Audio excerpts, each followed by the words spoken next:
If you want your lawnmower to work hard for you all season long and for the years ahead, then you should give it a little TLC to keep it running right. A clean air filter is so important for your mower. Take the cover off and look at your old one. Think of all the dust, dirt, exhaust, and debris that flies around as you work your way across your yard. Take out that old filter and replace it with a new one. Then check out the spark plug. It's a good idea to replace this at the start of the season, especially if you see signs of damage, wear, or overheating.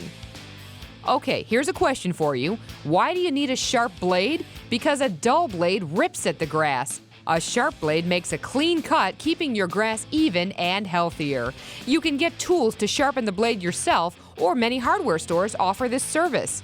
Do this at the start of the season and midway through the summer.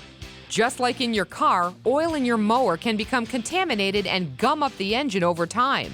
Two-stroke engines combine the oil and gas. Four-stroke engines have separate oil and gas, so you'll have to check it out and change it on a regular basis. Use a drop cloth to contain any spills and get an oil pan to hold the old oil. You can contact your local waste facility to find out where to dispose of the old oil.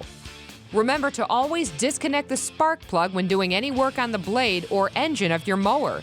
You'll probably need to tip the mower on its side to drain the oil.